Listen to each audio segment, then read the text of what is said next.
As a reply to a post on X, formerly Twitter, you said, Ice-T gave me some of the best advice as a young MC. Make sure you can explain every line in your rhyme. Now that's game. On your new album, Man Down, are there any particular lyrics that stand out to you as being harder to explain than others? I wouldn't say, harder to explain. It's like every line, there's a reason why it's there. So, you would have to be more specific on what line and tell you what I'm talking about and what I mean. People might think, I was Kendrick before Kendrick. People might take that as a diss, but it's really a compliment. I would never say that I was somebody that I didn't like, So it's all love. So, people may, misconstrue something that I said, but if you ask me what I really meant, I'll tell you. Congratulations on the new album as well. I've really been enjoying it the last couple weeks. I really like Three Little Piggies. Yeah. And I really like the Break the Mirror with Exhibit. Yeah, I like that one too. Man Down is a perfect example of mature hip-hop and evidence of its evolution over its 50-plus years in existence from someone who has been doing it for multiple decades. On IceCube.com, in a statement, you say, it's really about me thinking real men need to stand up. I think we're already down in a lot of ways. Could you please give some examples of how men are currently down? I think men are, a lot of strong men are taking a back seat, letting women lead, and not, wanting to rock the boat, not wanting to look like the bad guy, not wanting to look like a bully or looking like, an asshole.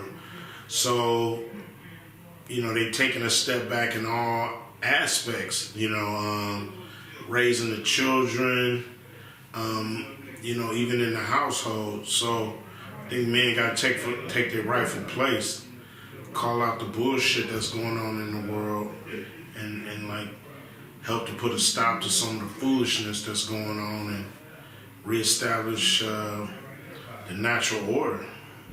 One of the tracks on your new album, No Cap, has a co-production credit from comedian and your frequent collaborator, Mike Epps. How did all that come to fruition?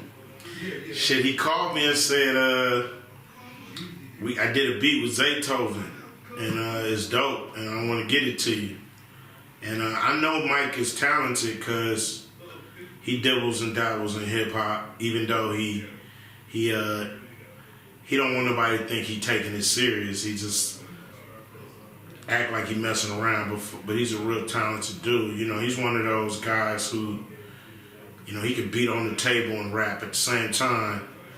And so I kept telling him, man, get your ass to a drum machine, man, make some beats. Because, we doing movies, he beating on the table and shit, and he, really talented. So I'm glad he got with Zaytoven, and I'm glad they cooked up that track. Also with DJ Funky, and when I heard it, I was like, man, this fire. And I couldn't wait to put a verse on it. As a fan, a full circle moment for me is your collaboration with Be Real on Let's Get Money Together. After your famous battle with Cypress Hill in the late 90s, what's the story behind that song? Ever since we squashed the beef, we hadn't seen each other, for years. And then we started seeing each other at Laker games, like bumping to each other, and both Laker fans, and, got a chance to really squash it, put it to bed, apologize to each other. And then we ended up going on tour together in Australia, and we had a long layover.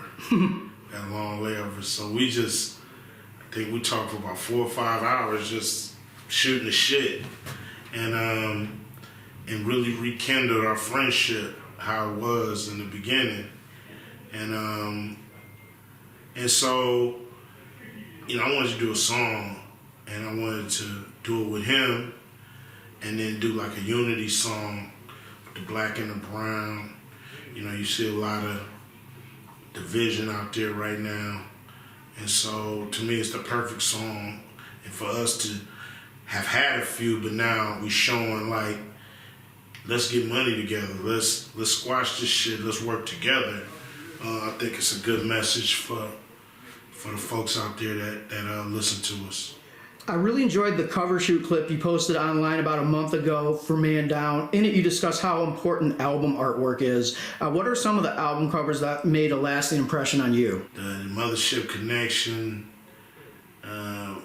album cover, the It Takes a Nation of Millions to Hold Us Back album cover was extremely strong. You know, it's just, you know, these iconic covers that really tell the story of what's in the music. It's extremely important because with a glimpse, you're supposed to understand what the artist believed that the record is about.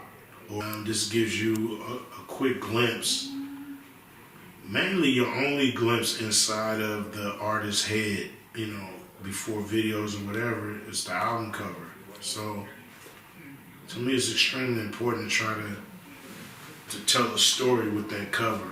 You are one of the most respected figures in West Coast rap ever, but also recognized as one of hip-hop's greatest artists overall, too. In my opinion, that can be attributed to, among other reasons, your ability to work with and be influenced by things outside the West as well, like the Bomb Squad on your first solo album, rapping over EPMDs So What You Sayin' on Jackin' for Beats, and covering their Please Listen to My Demo on your Peace disc, and interpolating Biggie's lyrics on Child Support from Laugh Now Cry Later. How has East Coast hip-hop helped you evolve as an artist? Shit, it showed us how to do it. East Coast hip hop showed us how to do it, how to be pros, how to put good songs together, good hip hop songs. And so, you know, that was the blueprint. And I've always been a fan of East Coast groups. So of course, you know, when you're doing your own stuff, you want to try to work with the best. And so, you know, that's my influence. You know, I love East Coast hip hop and Southern hip hop. You know, of course, West Coast. But you learn a lot. Going back to the West, do you have a favorite Dr. Dre is a master of his craft story?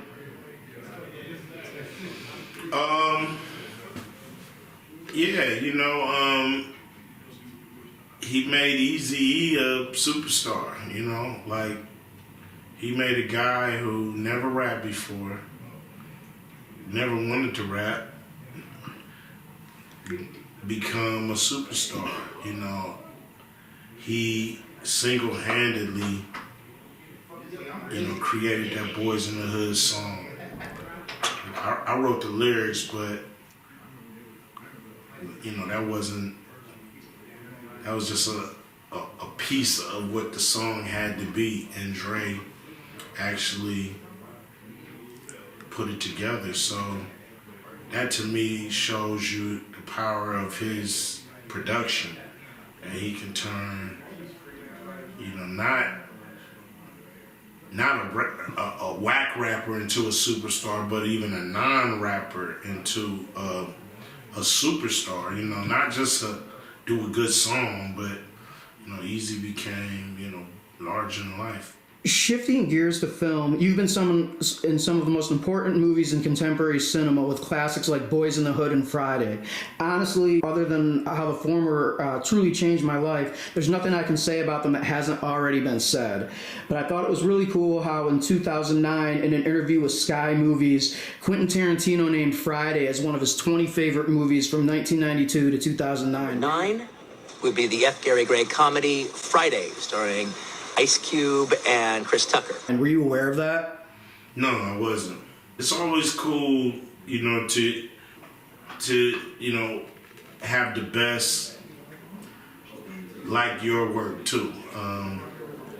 You know, with Friday, it's a movie that makes comedians laugh, you know. Mm-hmm. So me not being a comedian, able to make some of the biggest names in comedy, laugh at the movie, enjoy the movie, call it a classic is pretty cool, you know, for a gangster rapper to write a comedy that is, you know, up there when it comes to being funny, you know, being original. You've starred in many movies and written a few as well. However, one thing you haven't done quite as much is direct.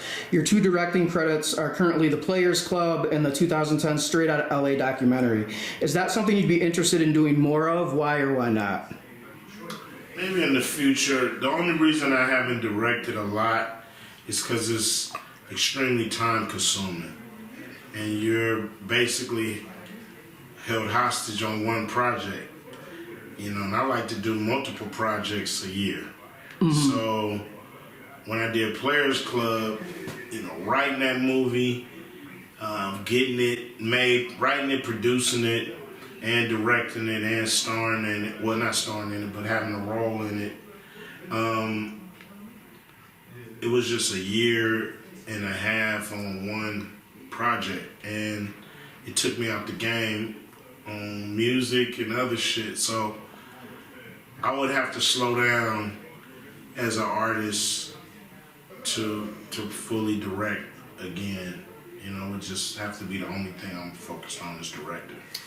In closing, I can't thank you enough for your time, and it is truly an honor to speak with you personally and professionally. Your work has had a positive impact on me for many years. Is there anything else you would like to add or comment on that we haven't discussed? No, I appreciate it, man. You know, thanks for listening. Like, at the end of the day, I don't do the music for myself. I do it to put it out, and hopefully people connect with it. And when I hear that it's you know, I've made a connection, you know, I appreciate you know, just paying attention to the work and enjoying it and using it and learning from it, and that's to me what it's all about.